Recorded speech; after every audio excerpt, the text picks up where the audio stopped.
तुकाराम ज्ञानोबा तुकाराम. निवृत्ती ज्ञानदेव सोपान मुक्ताबाई एकनाथ नामदेव तुकाराम. निवृत्ती ज्ञानदेव सोपान मुक्ताबाई एकनाथ नामदेव तुकाराम. रूप पाहता लोचनी सुख झाले हो साजनी. तो हा विठ्ठल बरवा तो हा माधव बरवा. बहुत सुकृताची जोडी मग विठ्ठली आवडी.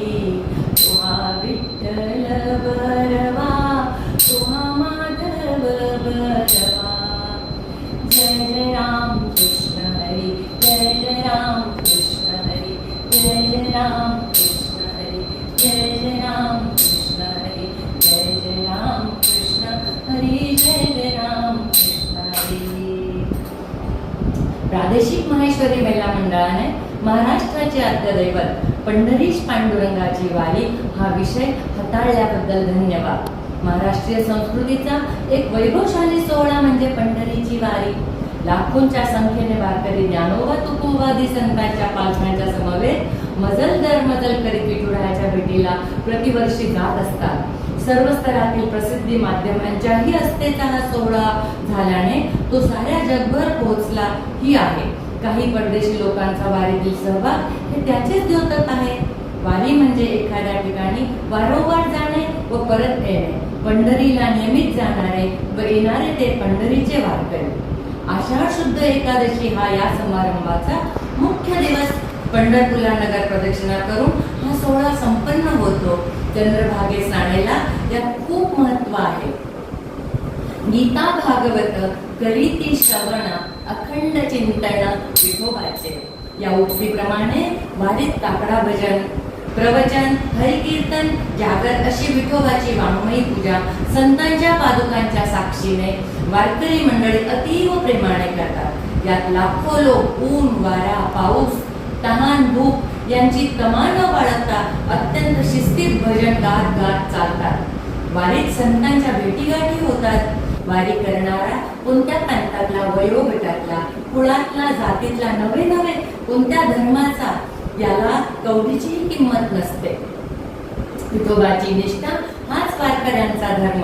वारी ही केवळ धार्मिक यात्रा नसून ती आपल्याला जीवनात भक्ती ज्ञान वैराग्य शिस्त समर्पण संयम सहनशीलता त्याग अशा अनेक गोष्टी शिकविते.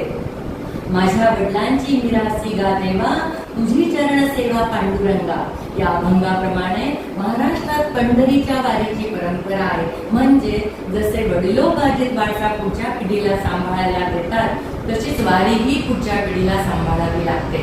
आध्यात्मिक समितीने हा स्तुत्य उपक्रम केल्यामुळे वारीबद्दलची माझी ओढ अजून तीव्र झाली. मी शांती ब्रह्म एकनाथ महाराजांचे अभंग प्रस्तुत करीत आहे जे कधीही भंग पावत नाही. ज्या सुखा कारणे देव वेडावला वैकुंठ सोडोनी संत सदनी राहिला.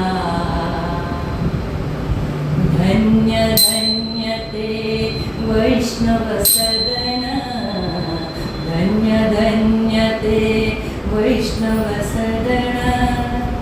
तेथे लक्ष्मी सहित शोभे नारायण ज्या सुखा कारणे देव वेडावला.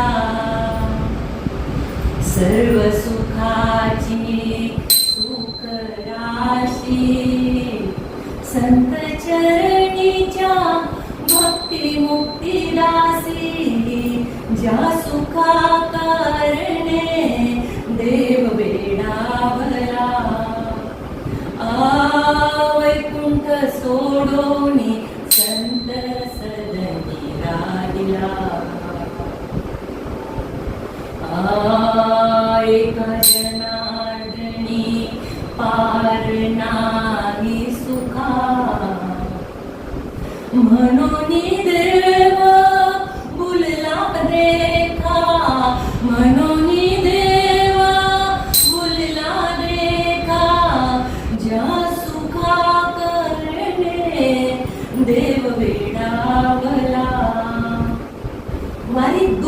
सोडे, पण आनंद परमानंद ज्याला समानार्थी शब्द नाही असे अशब्द नाही. अन्नदान जगाच्या पाठीवर कोठेही असे होत नसेल, म्हणून भगवंतही हा देखा बघून भुलले आहे आणि भूवैकुंठ पंढरी येऊन राहिले आहे. जय श्री कृष्ण.